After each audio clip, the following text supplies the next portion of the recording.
అయితే ప్రస్తుతం మనం చూస్తున్న వీళ్ళంతా కూడా నినాదాలు చేస్తున్నారు, ప్లకార్డులు పట్టుకున్నారు, బ్యానర్లు చేత పట్టుకున్నారు, కవిత కోసం ఎదురు చూస్తున్నారు. ఆమె రాగానే ఆమెని ఘనంగా స్వాగతం పలకడం కోసం అని వాళ్ళంతా వెయిట్ చేస్తూ ఉన్నారు. కానీ వీళ్ళంతా ఎవరు, దానికి వాళ్ళు ఏం చెప్తున్నారు, వాళ్ళు ఎక్కడి నుంచి వచ్చారు, వాళ్ళు ఏంటి, వాళ్ళు ఏమంటున్నారో ఒకసారి చూద్దాం. బీసీల ఆత్మబంధువు కవితక్క గారు బీసీలకు 42% రిజర్వేషన్ కావాలని అల్పెరగని పోరాటం చేసి ప్రభుత్వం మెడలు వెంచి అసెంబ్లీలో ఆమోదింపజేసింది. ఆ కృతజ్ఞత అక్కగారు ఈరోజు అమెరికా పర్యటన ముగించుకొని వస్తున్న సందర్భంగా అక్కగారికి పెద్ద ఎత్తున బీసీల సంఘాల తరఫున స్వాగతం పలకడానికి పెద్ద ఎత్తున ఇది అభిమానంతో వచ్చినది. ఇక్కడ బీసీ సంఘాలు ఉన్నాయి, జాగృతి ఉంది, అందరూ కలిసి వచ్చారు. కానీ బీఆర్ఎస్ పార్టీ నేతలు అయితే ఎవరు లేరు. పార్టీ నేతలు రాకపోవచ్చు కానీ కుల సంఘాల నాయకులు వచ్చారు, జాగృతి నాయకులు వచ్చారు, టీఆర్ఎస్ఏ కానీ పెద్ద పెద్ద నాయకులు రాలేదంటారు. వాళ్ళు పెద్ద నాయకులు రాకపోవచ్చు కానీ మేమందరం కూడా పార్టీలో పనిచేసేవాళ్ళం. ఆ లెటర్ ఏముందండి, ఆ లెటర్లో మీరు ఒకసారి చదివితే మీకే అర్థమవుతుంది. వాళ్ళ నాన్నగారికి కొన్ని సజెషన్స్తో ఆమె లెటర్ రాసింది. దాన్ని కొండంతా చూపిస్తూ ఈరోజు కాంగ్రెస్ పార్టీ చేస్తున్న డైవర్షన్ పాలిటిక్స్ ఇది. ఈరోజు ముఖ్యమంత్రి గారిని ఈడీ కేసులో ఇరికించినట్టుగా ఈరోజు వార్తలు వచ్చాయి. ఈ వార్తలు రాకముందు ఒక రోజే లేఖ పెట్టేసి ఈ లేఖను తీసుకొచ్చేసి డైవర్షన్ పాలిటిక్స్ తప్ప ఇది ఇంకోటి కాదు. ఇందులో ఎలాంటి ఇబ్బంది ఏం లేదు.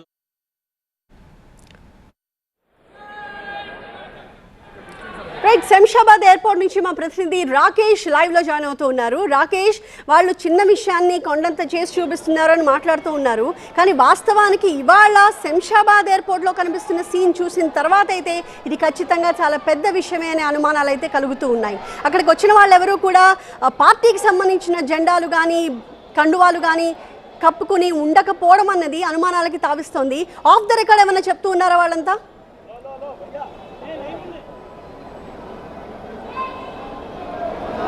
ఆఫ్ ది రికార్డే కాదు, ఇక్కడ స్క్రీన్లోనే కనిపిస్తుంది. ఖచ్చితంగా ఇక్కడ దృశ్యాలను చూస్తేనే అర్థమవుతుంది.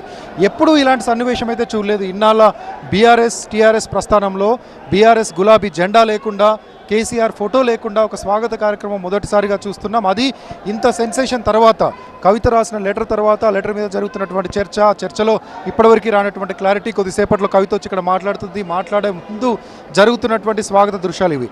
ఎక్కడా కూడా జాగృతికి సంబంధించినటువంటి పేరు తప్ప భారతీయ రాష్ట్ర సమితి నాయకురాలనో లేకపోతే కేసీఆర్ ఫోటోనో గులాబీ జెండానో గులాబీ రంగే కనిపించట్లేదు ఎక్కడ అంటేనే మనం అర్థం చేసుకోవచ్చు. కొంత ఇది ఒక సింబల్గా మనకు కనిపిస్తూ ఉంది.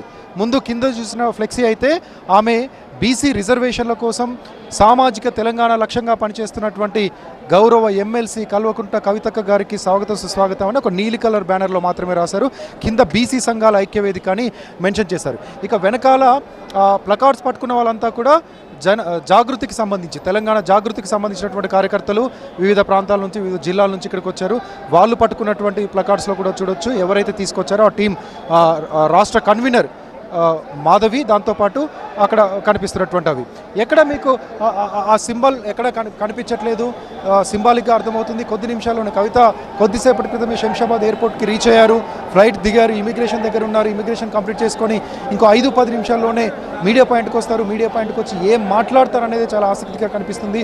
ఏం మాట్లాడబోతున్నారు, లెటర్ గురించి ఎలాంటి వ్యాఖ్యలు చేస్తారు, చాలా సిల్లీగా తీసిపడేస్తారా, అది మా ఇంటర్నల్ ఇష్యూ అని చెప్తారా, లేదంటే సీరియస్ కామెంట్స్ చేస్తారా, లేఖలో ఉన్నటువంటి విషయాల్ని మళ్ళీ తిరిగి ప్రస్తావిస్తారా, ఇదంతా కూడా కొంత ఉత్కంఠగా మారుతుంది.